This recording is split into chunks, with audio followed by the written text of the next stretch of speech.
On va commencer. Je pense que Naya reprendra en route, il n'y a pas de souci.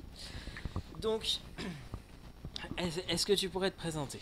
Alors, je m'appelle Christopher Talib. Ah oui, salut Internet d'ailleurs. J'espère que tout le monde va bien. Je m'appelle Christopher Talib. Sur Internet, on me connaît sous le pseudo de Pixel, avec KS3L. Un peu compliqué, mais voilà. Je suis chargé de campagne à l'association française La Quadrature du Net, dont que certains connaissent et certains ne connaissent pas. Donc en gros, La Quadrature du Net, ce que c'est une association de défense des droits et des libertés des citoyens sur les questions numériques. En gros, les personnes qui nous connaissent depuis très longtemps nous ont connus avec Adopi par exemple, mais plus récemment on travaille aussi sur des questions de surveillance comme la loi renseignement dont je pense que vous en avez entendu parler. Tout à fait. Et dont on va parler sûrement aussi un peu aujourd'hui. Alors on travaille sur des sujets de droit d'auteur, des sujets de neutralité du net, de défense des libertés de manière générale, qui touchent à Internet. On peut malheureusement pas tout faire, mais on a un panel assez large de sujets qu'on touche. Alors comme vous êtes sur Internet, je vais pouvoir faire donner plein de liens, et vous pourrez tous aller les voir en même temps. Sur notre site web, laquadrature.net, vous pourrez trouver nos propositions positives. Donc on fait pas seulement, je vais parler de comment on agit, etc. Ah, je vois que Naya est arrivée. Voilà, Naya est arrivée, bah vas-y, continue, je pense. Bah c'est juste la surveillance, mais comme tu le sens. Ok, ça marche. Ok.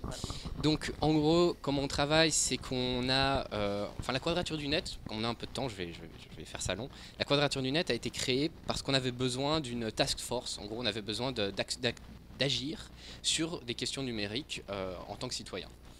Ça a été créé aux alentours entre 2007 et 2009 en gros, et depuis 2014-2013, on est une association de loi 1901. Alors, ça a été créé parce qu'on avait besoin d'agir réellement. On ne pouvait pas simplement écrire des billets de blog en disant qu'est-ce qui se fait, cette loi ça va pas, cette loi ça va pas, etc. La LCEN, etc. Donc, ça a été créé pour agir réellement au niveau législatif. C'est-à-dire qu'au début, c'était pouvoir remettre en lien les citoyens avec les législateurs. Alors parmi ça, on a créé des outils qui nous permettent de faire ça, comme le Piphone, qui est un outil qui permet d'appeler directement vos députés. Peu importe où vous soyez en France ou en Europe, puisque ça a été créé sur un de nos sujets européens, et parce qu'on s'était dit, ça va pas, les gens doivent appeler les eurodéputés pour leur dire qu'il y a un gros problème par rapport à cette loi, ils doivent simplement leur dire je suis pas d'accord, on a tout à fait le droit en fait de contacter nos députés.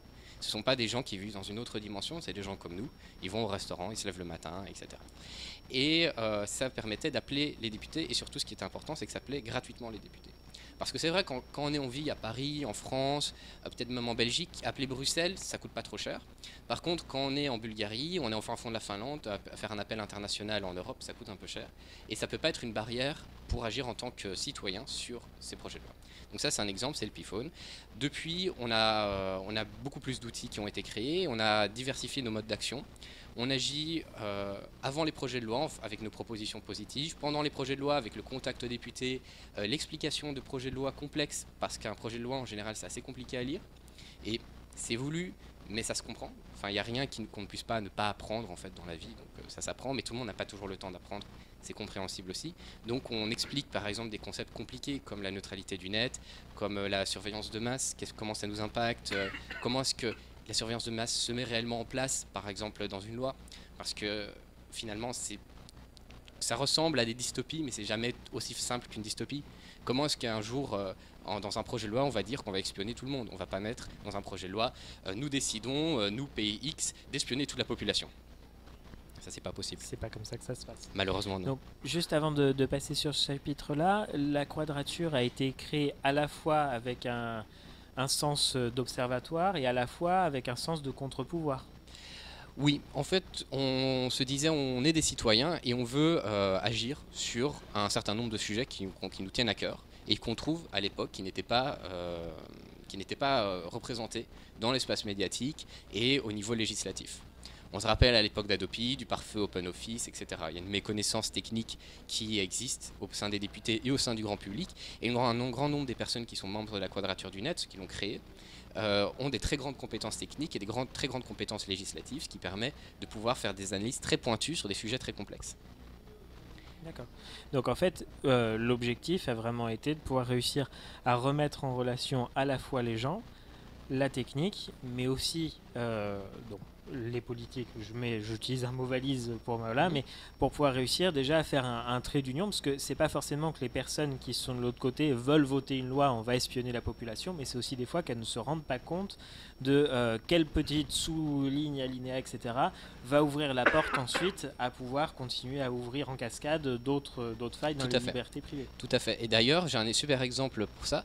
Lors des débats sur le projet de loi sur le renseignement en juin passé, il y avait une disposition qui parlait des dispositions de proximité. Alors qu'est-ce que c'est un dispositif de proximité? C'est un IMSI catcher.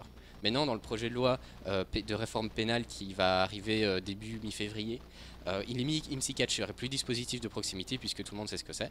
Donc un IMSI catcher, qu'est-ce que c'est? C'est une sorte de fausse antenne GSM que vous mettez qui agit sur un rayon de 100 à 1 km en fonction de l'environnement, et qui permet de récupérer un certain nombre d'informations sur vos téléphones.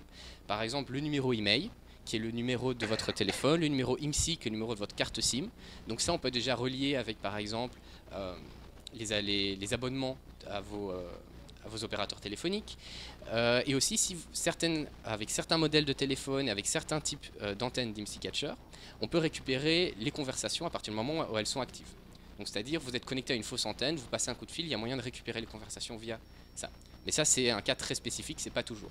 Mais de manière générale, récupérer un numéro d'IMSI, un numéro email ou un numéro IMSI, c'est déjà énorme, puisque ça permet de vous identifier d'un point de vue opérateur. Donc c'est votre numéro de téléphone, donc c'est cette personne-là, ça a un nom, puisqu'on doit donner nos noms pour avoir une carte SIM. Et ça récupère, c'est complètement aveugle comme de manière de récupérer. La surveillance de masse est aveugle. Imaginez maintenant, vous mettez ce genre d'antenne à la gare du Nord entre 6h et 9h du matin, un mardi. Ça fait beaucoup de personnes. Ça fait beaucoup de trafic. Voilà. Tellement d'ailleurs qu'on peut en arriver à se demander de l'utilité de générer autant de données d'ailleurs. Ouais, et ça arrive vraiment le grand débat de la surveillance de masse, puisque le premier argument qu'on reçoit face à la surveillance de masse, c'est qui m'espionne, moi j'ai rien à me reprocher. De toute façon, de manière générale, on est éduqué pour être des bons citoyens, donc on ne va jamais avoir rien à se reprocher. Le problème, c'est qu'en droit, ça ne marche pas vraiment comme ça. Il faut avoir des garde-fous. On est dans une démocratie, il y a un équilibre des pouvoirs. L'exécutif, dont est la police, etc., est censé être balancé avec la justice. Enfin, d'être contrebalancé par une justice, par des règles, pour protéger les citoyens. Parce qu'il n'y a pas de règles, c'est le Far West en fait, s'il n'y a pas de règles. Et quelqu'un fait sa loi, et si les autres ne sont pas d'accord, on lui colle une balle entre les deux yeux, et le problème est résolu. Ça marche pas comme ça dans une démocratie. C'est un tout petit peu expéditif et ça laisse pas trop la place aux égalités. Voilà. Le problème dans la surveillance de masse, c'est déjà la surveillance de masse de base, c'est que espionner tout le monde sur la simple présomption d'une enquête, on cherche une personne, on va espionner 1000 personnes autour parce qu'on sait que dans ce flot de 1000 personnes, il y aura une personne, ça va pas. Et deuxièmement, combien de temps est-ce que ces données sont gardées?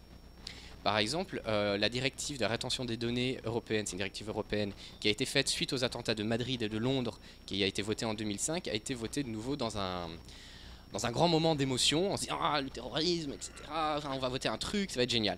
Cette directive a été cassée il y a quelques années par la Cour de justice européenne, en disant que non, garder les données de plus de 5 ans, c'était pas possible. On ne pouvait pas garder des données d'opérateurs téléphoniques pendant plus de 5 ans, parce que ça devenait, c'est une question physique en fait. Oui, mais garder des données plus de 5 ans, ça sert à rien.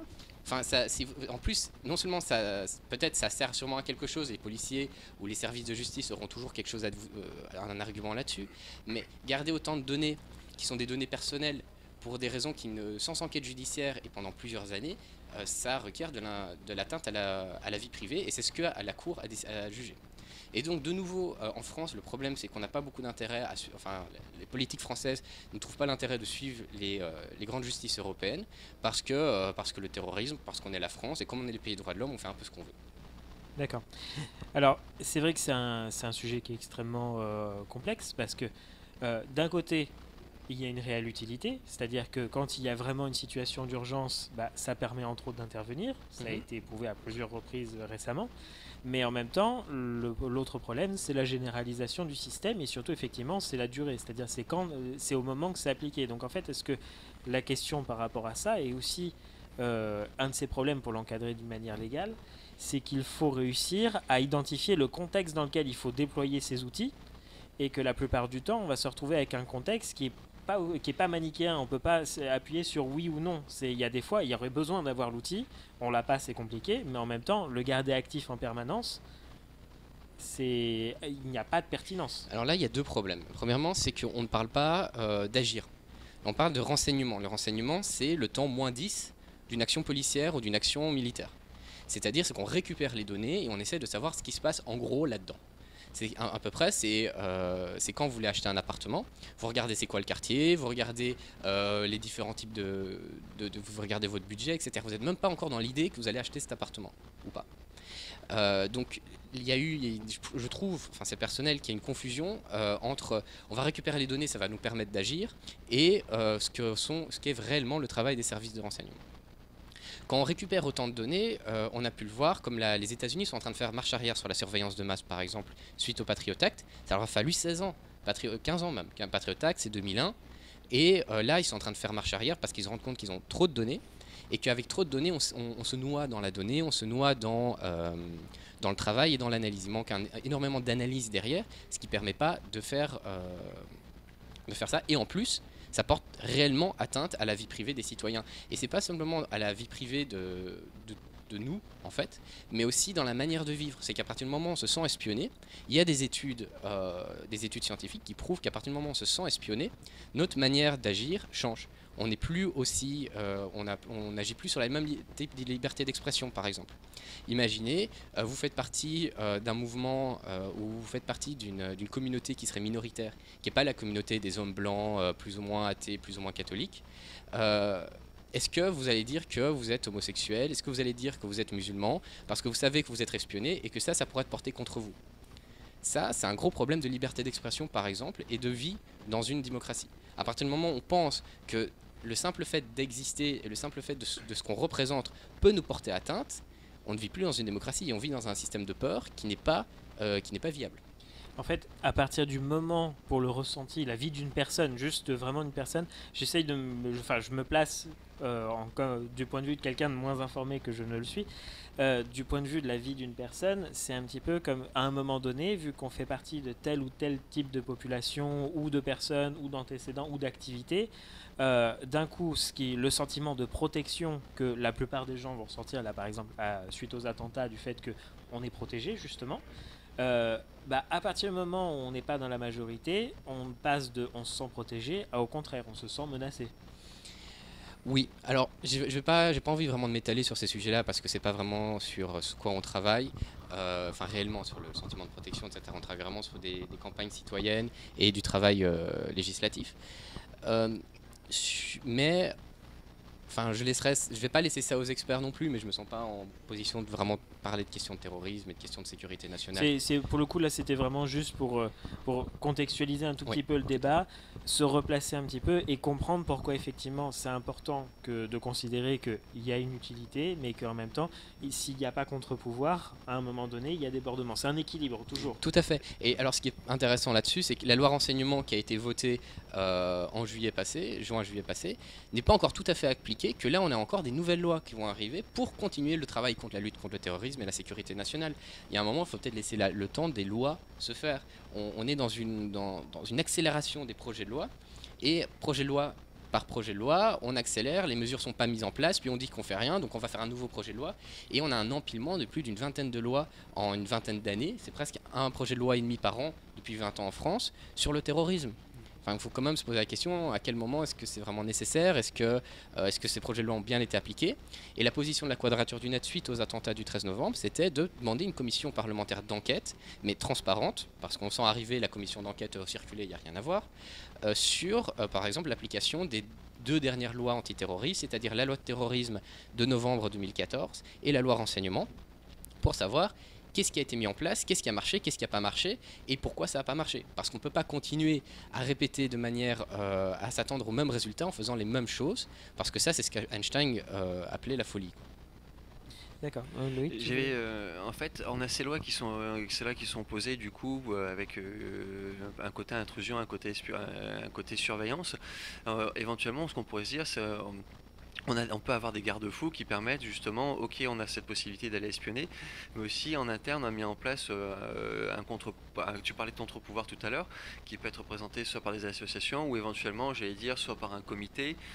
Par exemple, notamment, tu prends sur pour faire une écoute, normalement, alors je sais pas avec la nouvelle loi, mais avant, on va dire ça comme ça, tu étais censé avoir l'accord d'un juge, avoir une autorisation. Tout à fait. Et du coup, avec ces nouvelles lois qui sont passées, quels ont été le circuit en fait, est-ce qu'il y a des circuits qui ont été mis en place, qui ont été prévus pour éviter justement l'arbitraire de façon à avoir un contre-pouvoir et pas avoir des services secrets internes qui puissent faire tout ce qu'ils veulent dans tous les sens, hein. Alors, la loi renseignement a fait quelque chose qui devient une tendance lourde dans la législation française depuis quelques années, c'est l'écartement du juge judiciaire.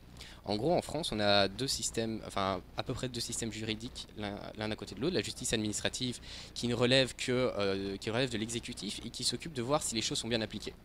Et ensuite, on a la justice judiciaire qui juge au regard du droit. C'est-à-dire, par exemple, il y a eu une infraction, enfin il s'est passé quelque chose, le juge administratif regardera, bon, est-ce que la police a bien fait son travail, donc c'est-à-dire ça a été fait, ok c'est bon, tu passes, mais après tu peux attaquer les choses sur le judiciaire en disant que suite au contexte, des choses, etc., enfin, un vrai jugement en fait, la vraie justice. Lors de la loi renseignement, par exemple, avant pour faire des écoutes, il fallait passer à l'accord d'un juge judiciaire en prouvant qu'on avait besoin de ces écoutes au regard d'une enquête de police, par exemple. Mais maintenant, on ne doit plus passer par ça, on a besoin juste de l'accord de la CNCTR et aussi d'un juge et des juges judiciaires qui, finalement, il n'y a plus de jugement au regard du droit, on a seulement un regard sur est-ce que les choses sont bien appliquées, qui sont comme quelque chose de très, très différent. Et de manière générale, il y a un écartement des juges judiciaires sur les dernières lois pour arriver plutôt à des juges administratifs parce que, sur l'argument que ça va plus vite. Et sauf qu'une justice qui va trop vite ne devient plus vraiment une vraie justice, et ne devient plus réellement un contre-pouvoir. Par exemple, on a une commission nationale de contrôle des techniques de renseignement qui est la CNCTR, qui remplace la CNCIS, qui est la commission nationale de contrôle des interceptions de sécurité, qui s'occupait de... Il y a un nombre assez incroyable d'acronymes. Il y a des bouquins d'acronymes, ça je t'assure, qui contrôlait en fait les demandes de techniques de renseignement.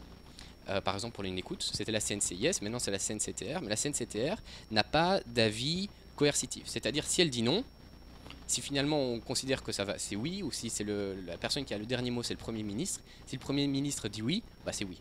Donc en gros, le système va que les services demandent au Premier ministre, qui demande avis à la CNCTR, si elle dit oui ou non, ça revient au même, puisque le Premier ministre a le dernier mot. Et la CNCTR est consultative, vraiment. D'accord. Donc du coup, là ce qui est intéressant, c'est que du coup... Alors juste, a priori on a un problème technique. J'ai deux personnes qui nous disent qu'on ne voit plus rien et qu'on n'entend plus rien depuis quelques minutes. A priori, ouais, est-ce que quelqu'un pourrait checker éventuellement? Ouais, on va juste attendre d'avoir un retour. Je suis en train de crever. Voilà, c'est la même personne, donc peut-être que c'est juste une personne qui a un problème. On va attendre d'avoir un retour officiel. Ouais, ou si éventuellement d'autres personnes ont un souci, à ce moment-là, n'hésitez pas à nous faire signe. D'accord, ok, donc ça marche. Ça marche. Donc, ce que j'allais dire, c'est que là, ce qui est intéressant, c'est pour ça que j'ai pris ce chemin un petit peu tordu, c'est que je voulais hyper contextualiser un peu notre rencontre pour bien comprendre quel est le rôle de la quadrature et où est-ce qu'il est pertinent. Parce que, comme tu le disais tout à l'heure, il y a beaucoup de gens qui disent bah oui, j'ai rien à me reprocher, donc je vois pas pourquoi ça me concerne, etc. Donc c'est important de contextualiser pour bien comprendre maintenant le rôle de la quadrature et quels sont vos projets et où est-ce que justement vous utilisez ces fonctions parlementaires qui vous permettent de faire contre-pouvoir. Alors, en général, on dirait qu'il y a 3 temps à la quadrature. Le premier temps, c'est la veille parlementaire, la veille législative. On regarde les projets de loi qui vont se préparer, on suit un peu le calendrier législatif, que ce soit en France ou au niveau européen. Et ensuite, on décide, on lit les textes qui arrivent, et on regarde ce qui est pas bon, ce qui est bon, etc. À partir de ce moment-là, on fait des analyses, et on contacte des fois des députés pour leur dire ça va pas génial, pourquoi est-ce que vous faites ça exactement, etc. Pour essayer déjà de corriger, enfin, entre guillemets, corriger le tir vers la défense des libertés. Par exemple, on n'appelle pas tous les députés pour chaque connerie qu'ils écrivent non plus. Enfin, je sais pas si on a le droit de dire ce mot. Si, il n'y a pas de problème. Au Geek Ferry, c'est simple. C'est un espace autonome de libre expression. Super. Où la seule censure est le fait que s'il y en a un qui dit une connerie, bah, on lui dit. Ça va. Donc ça c'est le premier temps. Deuxième temps, on propose des alternatives à un certain nombre de choses qui nous plaisent pas. Et ensuite, après, quand la loi passe en commission des lois, à l'Assemblée et au Sénat, on crée, si besoin, une campagne citoyenne pour impliquer les citoyens déjà beaucoup plus que dans le premier temps, pour impliquer les citoyens dans ce travail-là, en remettant en relation les citoyens et les députés, en créant des analyses plus claires, en faisant de l'information, etc., etc. La campagne, ça se fait dans la rue comme sur Internet. Et dans un troisième temps, ça c'est assez nouveau à la Quadrature du Net, c'est que on a une équipe qu'on appelle les exégètes amateurs, qui vient d'une insulte qui nous a été lancée par un député, vous pouvez regarder sur Wikipédia en fait, les Wikipédia a mis sur les exégètes amateurs, vous trouverez, enfin c'est Wiktionnaire, vous retrouvez l'insulte de Jean-Jacques Urvoas qui a créé ce petit groupe de gens qui sont pas tout à fait de la Quadrature du Net, ça fait avec des gens avec aussi de la fédération FDN et FDN qui sont des fournisseurs d'accès à Internet associatifs, qui attaquent les décrets d'application et les lois sécuritaires de la France face au Conseil d'État, au Conseil constitutionnel et dans un prochain temps à la Cour européenne des droits de l'homme ou à la Cour européenne de justice. Donc on a ces 3 temps vraiment législatifs, donc en amont, pendant et après. Et là, on a un renouveau du travail des outils, puisqu'on a une nouvelle personne qui est arrivée au sein de la Quadrature, enfin dans l'équipe opérationnelle de la Quadrature, pour continuer à travailler sur des outils citoyens qui pourraient être utilisés par d'autres associations aussi, notamment dans le cadre de l'état d'urgence, etc. Dans ce rôle de lobbying que vous faites, Enfin, on n'est pas un lobby. oui, mais ça ressemble quand même beaucoup à des Alors, actions de alors, lobbying. alors je vais être chiant parce que c'est D'accord. quelque chose qui est vraiment important sur la Quadrature. Un lobby défend un intérêt privé. Vous avez D'accord. le lobby de Coca-Cola, vous avez le lobby de Monsanto, etc. Nous, on défend l'intérêt général. Et on n'oblige personne à nous suivre. On n'a pas de membres, on n'a pas de carte de membre, on n'est pas un parti. Si vous êtes Ok. d'accord avec nous, on est content de travailler avec vous. Si vous ne l'êtes pas, tant pis, on se verra la prochaine fois. Ok. Mais on n'est pas un lobby, vraiment. Mais du coup, c'est très Ça intéressant parce que ça permet vraiment de. Enfin, c'est une définition importante parce que c'est vrai qu'il y a certaines fois, on comprend pas forcément la différence entre tel ou tel type de structure, d'autant que il y a la partie donc morale où là pour le coup c'est à la perception de chacun, et il y a la partie aussi, il y a la partie légale qui a une énorme différence d'impact, donc juste une interaction qui est intéressante parce que c'est vrai que la différence n'est pas forcément quelqu'un qui travaille pas en permanence sur le sujet, c'est pas forcément évident. Effectivement. Alors pour reformuler à ce moment-là, ce travail d'influence, qui sera peut-être plus approprié dans ce cas-là, pour avoir du poids justement, pour avoir cette influence, c'est comment est-ce que vous faites? Parce que du coup, si tu as effectivement, comme tu disais, sous le poids de l'émotion, sous le poids de l'événement, t'as des députés, tu as des gens qui disent effectivement, faut qu'on surveille plus, faut qu'on fasse plus attention, et tant pis ici, comment faire justement dans ce cadre-là pour raisonner les gens et comme tu disais, réussir à prendre un pas de recul, un pas de côté. Comment est-ce que vous faites pour essayer pour avoir l'influence dans tout ça au final?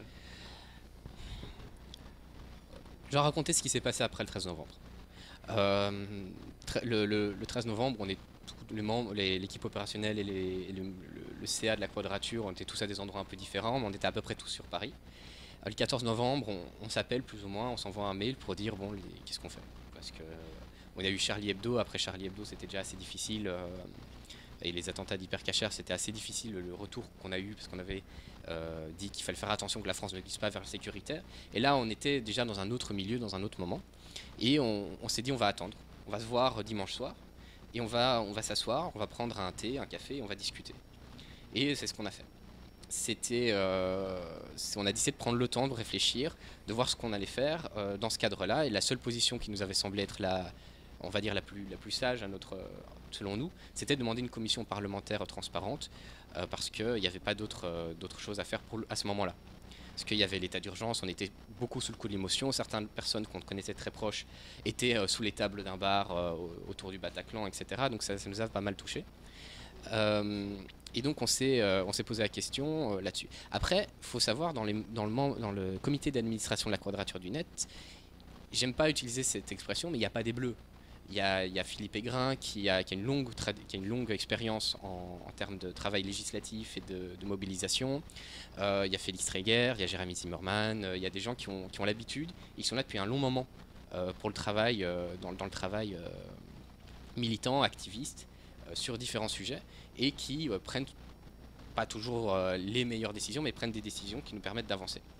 Et on peut dire qu'on a déjà été un peu rodé, puisque c'est peut-être le troisième moment vraiment difficile. Ça fait 1 an et demi que je suis à la Quadrature du Net. Je suis arrivé, on a eu la loi terrorisme. Ensuite, on a eu la loi renseignement. Ensuite, aux attentats, dans le contexte qui suivait les attentats. Et puis, on a eu la loi de surveillance internationale en septembre. Et puis, on a eu l'état d'urgence. Donc, à un moment, on a commencé à être rodé sur comment fonctionnent ces choses et qu'il ne faut pas, il faut pouvoir, on est des humains, donc on est touché par ces émotions. Et il faut pouvoir faire en sorte de voir clair dans ces émotions et voir clair à qu'est-ce qui nous implique en tant qu'humain, en tant qu'association dans ces choses-là. D'accord.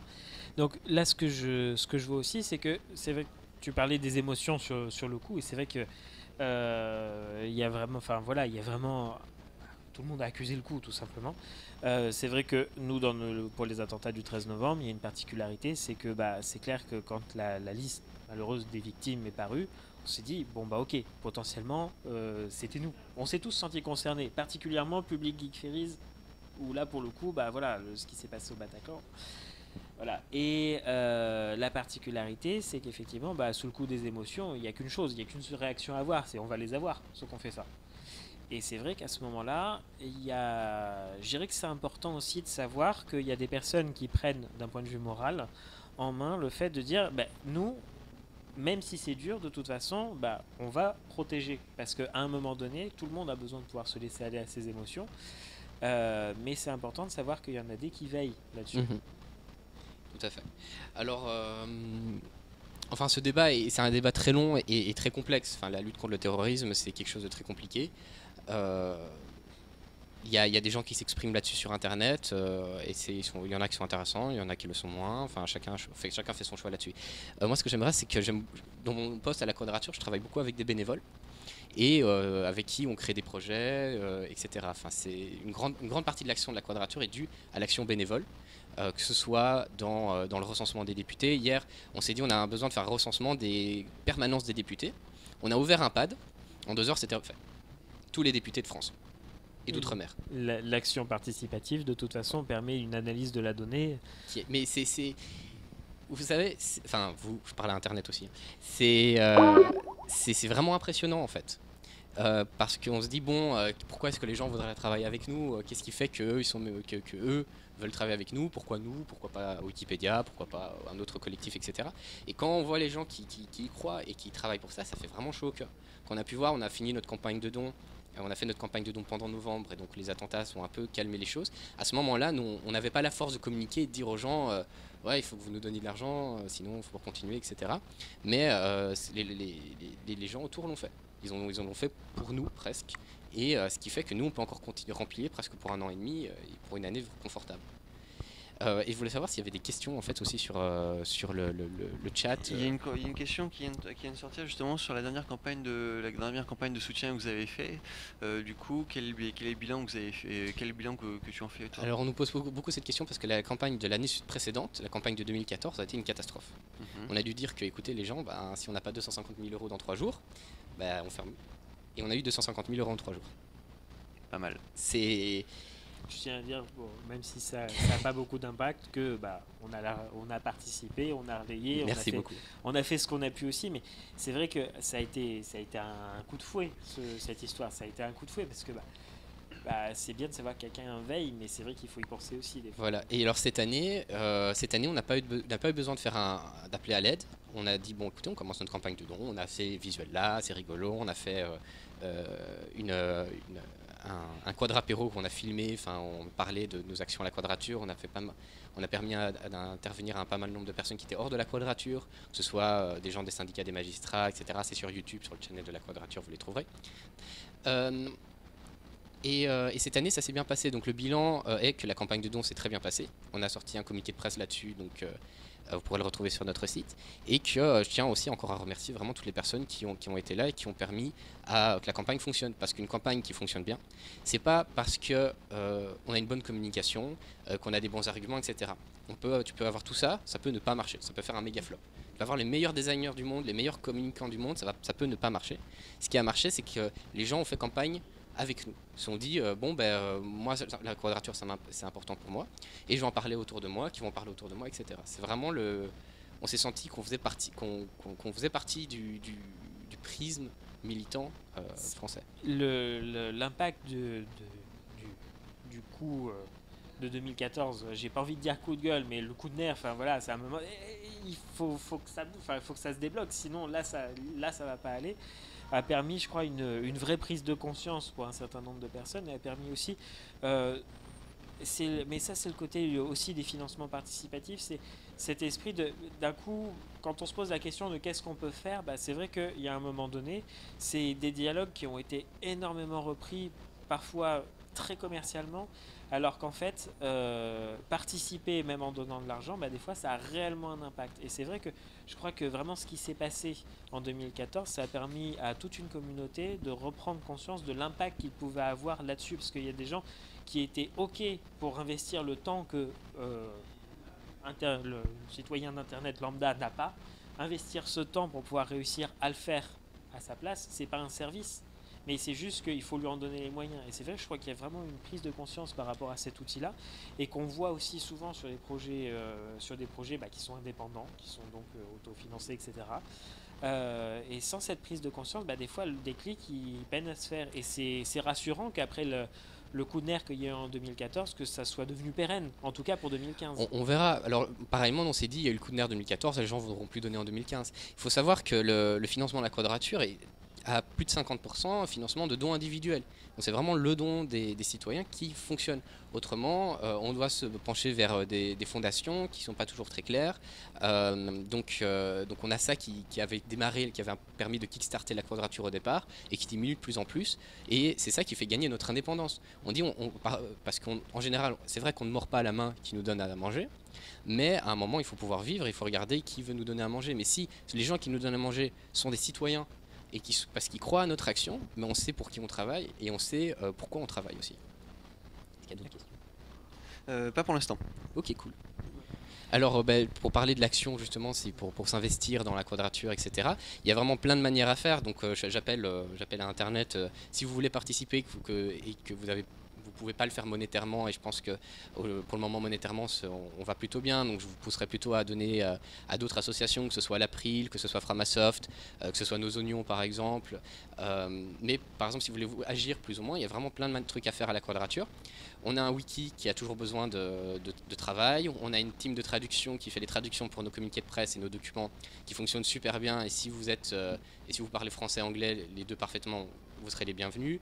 On a besoin de développeurs Django, on a besoin de développeurs Python, on a du JavaScript, on a besoin de web designers, on a besoin de plein de gens, on a même besoin de gens qui sont là des fois sur le chan. On a un chan sur Freenode, c'est Croisillon la Quadrature.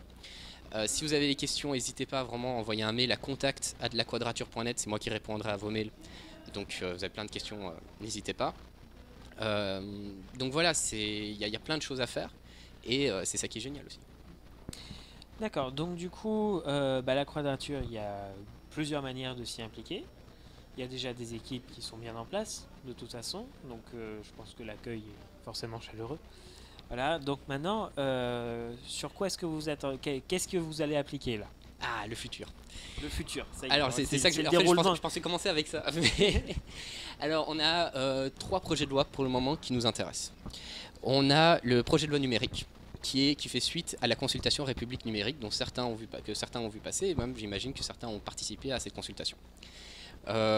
Projet de loi qui travaille sur l'open data, le droit d'auteur, particulièrement le droit d'auteur dans l'espace numérique, qui est pas mauvais, qui est pas mal, on verra. Pour le moment, il est sorti des commissions des lois, on verra ça à l'Assemblée nationale. Le projet de loi est disponible sur Internet aussi. Il y a le projet de loi de réforme pénale, que j'ai envie d'appeler le projet de loi police partout. Ou justice nulle part. On a fait un sondage sur Twitter, c'était justice nulle part qui gagnait, mais j'aime pas justice nulle part, donc j'appellerai police partout. Qui légalise tout un tas de mesures d'exception qui ont été mises en place suite à l'état d'urgence. Donc que ce soit les perquisitions de nuit, des perquisitions dans le cadre d'une enquête préliminaire, donc c'est pas dans le cadre d'une enquête, sans juge judiciaire, c'est rock'n'roll. Le texte a été fuité par Mediapart il y a quelques semaines, donc je vous invite à le lire, qui est un peu compliqué, mais on est en train de travailler dessus. Et ensuite il y a le projet de loi sur la réforme constitutionnelle, qui a fait les gros choux des journaux pour la question de la déchéance de nationalité, mais qui a une deuxième, enfin c'est un projet de loi qui fait une page, hein. En général, la Constitution ne doit pas être bavarde. C'est ce qu'on dit. Donc il y a la déchéance de nationalité et la constitutionnalisation de l'état d'urgence. C'est-à-dire que dans la Constitution maintenant, avant l'état d'urgence était régi par une loi. Là, il sera dans la Constitution et c'est l'état d'urgence, on peut le décréter un peu dans un certain cadre. Et les députés décident comment il est long, qu'est-ce qu'on fait, etc. Donc je trouve que faire une réforme constitutionnelle sous l'état d'urgence n'est peut-être pas nécessairement l'idée la plus intéressante qui existe. Mais donc voilà, ça c'est les 3 projets de loi qui nous occupent. Le projet de loi numérique, on l'a beaucoup analysé cette semaine-là. On a suivi les discussions en commission des lois. Ce sera encore pour la semaine prochaine. À côté de ça, il y a donc le projet de loi police partout, dont il y a une manifestation le 30 janvier. J'ai pas encore les détails en tête, donc réservez votre journée. 30 ou 31 30. Renseignez-vous sur le site. Ouais, ça ne sera pas sur le site pour le moment, mais ça viendra. Suivez les comptes Twitter de la Quadrature, suivez le compte d'un garage, c'est un compte qui est opéré depuis le Chan IRC. Donc en fait tout le monde peut tweeter, c'est ça qui est rigolo. Alors dans les bienséances de la netiquette quand même, mais on n'a jamais eu trop de problèmes de trolls. Et puis voilà, donc ça c'est cool, ça nous permet par exemple de faire des live tweets de commission. Alors live tweeter une commission des lois, c'est très difficile parce que des fois ça va très vite, surtout en procédure accélérée. Et si on est à plusieurs sur un Chan IRC, on peut faire un tweet par seconde presque. Donc ça va très vite et c'est très chouette. Il y a une revue de presse aussi qui se fait là-dessus, etc. Oui, du coup, en fait, toute l'ironie de la situation, c'est que à la fois vous allez énormément lutter contre la surveillance de masse, et à la fois en même temps, c'est la puissance d'analyse de la masse qui va réussir à contrecarrer, au moins d'un côté analyse, pour dire non, on va comprendre ce qu'on nous dit, on va l'analyser et on va répondre, parce que en s'y mettant, justement, si la masse s'y met, du coup, le flot d'informations, il est gérable, alors qu'une personne seule va avoir du mal à réussir à... Oui, tout à fait. Et après, quand on a dit une masse, on voit les manifestations des années 50 ou les grèves générales, etc. Vous savez, un député, s'il reçoit 20 coups de fil dans la journée d'un part d'un citoyen, il le sent passer. Les 20 coups de fil, vous pouvez les passer vous les 20 ou vous 10 et 20 potes 10. Donc, suite au projet de loi renseignement, il y a eu énormément de connexions, enfin d'appels aux députés. Et Manuel Valls a considéré que c'était des pressions et que les députés ont résisté aux pressions. Alors moi, je suis très intéressé de savoir qu'est-ce qu'il considérait comme étant donc, un contact d'un citoyen député. Est-ce qu'un vote est une pression ou pas? C'est une question. Et donc voilà, l'action, il la ressente. Et souvent, plus l'action est régulière et massive, plus vous l'avez. Si vous appelez un député et que vous tombez sur son assistant, c'est pas grave, vous pouvez le rappeler, et vous tomberez sur l'assistant il parle au député, et puis les députés ils parlent entre eux quand ils vont prendre un café. Ouais, j'ai reçu ces coups de fil, ça, pourquoi c'est pas bien, je sais pas, c'est encore ces geeks. Puis ça commence à leur rentrer dans la tête, ils se rendent bien compte que par exemple Nkem, dans le cadre du projet de loi numérique, avait proposé que les constructeurs fournissent des backdoors à l'État. Donc des portes dérobées dans le code qui permettraient de casser le chiffrement. Le gouvernement s'est quand même rendu compte que c'était une bêtise. Donc ils savent que quand même il y a des choses qui commencent à arriver à leur tête, quoi. Disons que là aussi, ce qu'il faut jamais oublier, c'est qu'on a affaire, malgré tout, quelle que soit leur position, à de simples citoyens, oui, de simples personnes, de simples civils, tout à fait, et surtout des humains. Je pense que c'est très important, mais ça c'est de manière générale, ne jamais oublier que quel que soit l'individu qu'on a en face, quel que soit son niveau à la société, quand bien même serait-il président ou autre, ça reste un humain derrière. Et un humain, de toute façon, je ne vais pas inciter les gens à faire pression, parce que personne ne mérite de se faire harceler ni quoi que ce soit. Ah non, ça c'est pas absolument pas. Surtout ne pas faire la confusion, mais c'est vrai que quelle que soit la personne, c'est un humain derrière, et un humain est forcément à un moment donné ouvert à la compréhension, ouvert à l'esprit critique, et de toute façon quand un message passe plusieurs fois, on finit toujours par se poser la question. Ça ne veut pas forcément dire qu'on va changer d'opinion, c'est aussi extrêmement important, mais s'exprimer et être entendu, c'est un droit et ne nécessite pas forcément d'être obéi, mais déjà avoir le droit de parler. Je vais vous donner il y a une autre question, sinon j'ai une anecdote. Ok, j'ai une anecdote. Pendant le projet de loi renseignement, beaucoup de citoyens et des gens qui sont plutôt proches de nous sont allés voir les députés, et notamment à Paris. Et on le sait parce que c'était un ami, il nous l'a raconté. Donc il est allé voir un député qui est d'un parti de droite et qui allait avoir avec tous des documents techniques concernant les IMSI catchers, donc ce que je parlais tout à l'heure. Et ce député ne connaissait pas du tout les IMSI Catchers, découvre les IMSI Catchers avec les documents techniques, l'explication qui va avec, et une personne qui était là pour lui expliquer. Et en séance, à l'Assemblée nationale, le gars ressort les documents, il nous dit oui, j'ai été contacté par un citoyen qui m'a parlé de ces IMSI Catchers, c'est complètement inadmissible, quels sont les garde-fous, dans quelle mesure est-ce qu'on peut utiliser ça, etc. Et donc cette question est arrivée par l'action d'un citoyen. Alors c'est une anecdote qui prouve que ça marche, agir ça marche, et c'est toujours intéressant d'aller parler à des députés. Il y a une manière de leur parler aussi, puisque ce sont des gens qui passent leur journée à parler et à lire des trucs, et qui au final les choses arrivent à leur cerveau, etc. Enfin c'est aussi faire exister c'est toute l'action de manière générale militante, c'est faire exister un problème. Par exemple, les droits des animaux ou le droit des minorités, etc. C'est pas nécessairement des problèmes qui existent depuis des siècles, mais que dont des associations et des mouvements militants les font exister. Et c'est tout le problème du militantisme en général, c'est faire exister un problème. D'accord. Oui, je me disais aussi, il y avait un truc par rapport au fait de rentrer en communication avec telle ou telle personne. Je crois qu'il y a aussi un truc qui est important, c'est que déjà, premièrement, on ne pense pas qu'on y a accès. C'est pas dit. Ça, c'est un problème. D'une certaine manière, c'est aussi heureusement parce que toute une population ne peut pas non plus s'adresser malgré tout à une poignée de personnes, parce que même si ça fait beaucoup de monde par rapport à l'échelle de la population d'un pays, forcément, on va pas tous... voilà. Mais c'est surtout, il y a un deuxième truc, c'est que je vais vous faire un parallèle juste avec les Geek Ferries, c'est que par exemple au Geek Ferries, le niveau moyen de l'équipe, il est très haut. Alors il est très haut, de gens soit en expérience, soit en formation, en compétences, etc.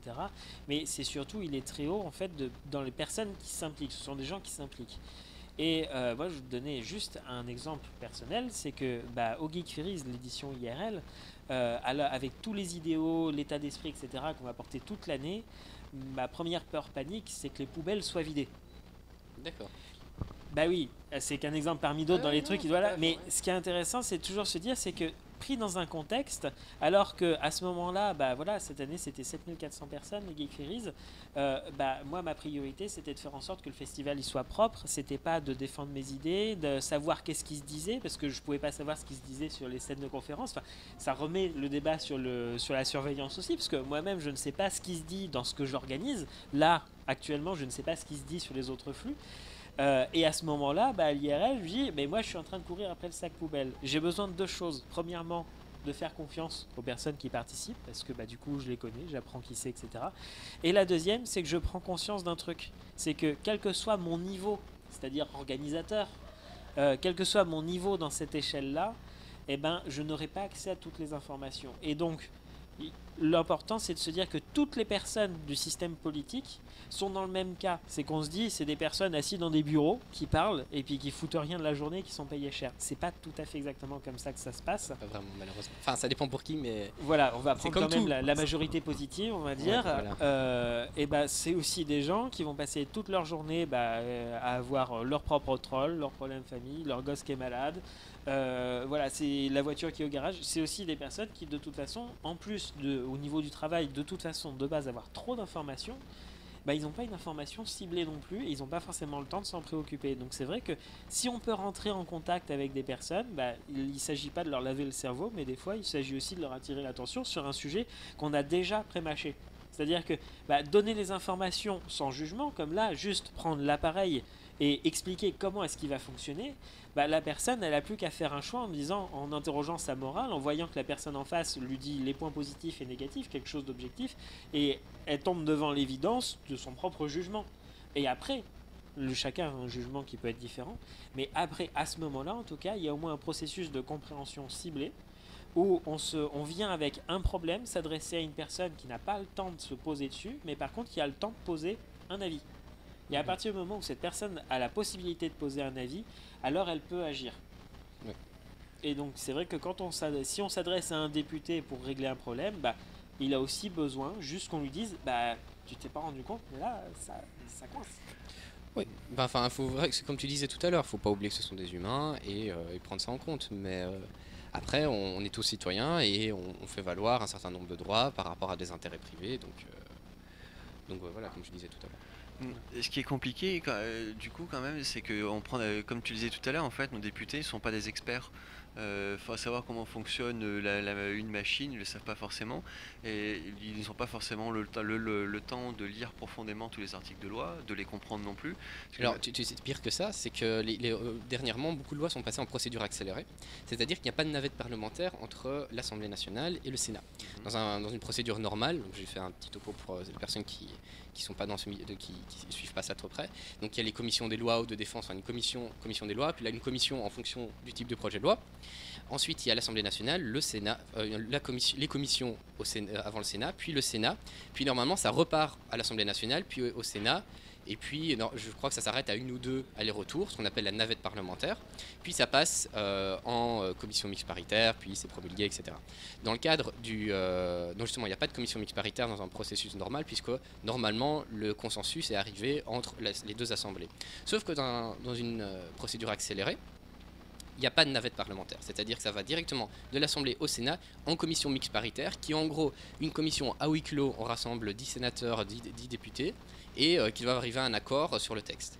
Donc le problème, c'est que ça accélère beaucoup la manière de travailler, et surtout ça permet pas de toujours aller à la bonne vitesse et de pouvoir lire les articles de loi. On s'est rendu compte dans le cas, par exemple, quand les projets de loi arrivent avant les vacances ou juste après les vacances, les députés n'ont pas toujours eu le temps de lire les projets de loi. On les appelait en disant oui, voilà, par rapport à cet article, oui, j'ai pas eu le temps de lire ce projet de loi, ouais, mais vous le votez dans 4 heures.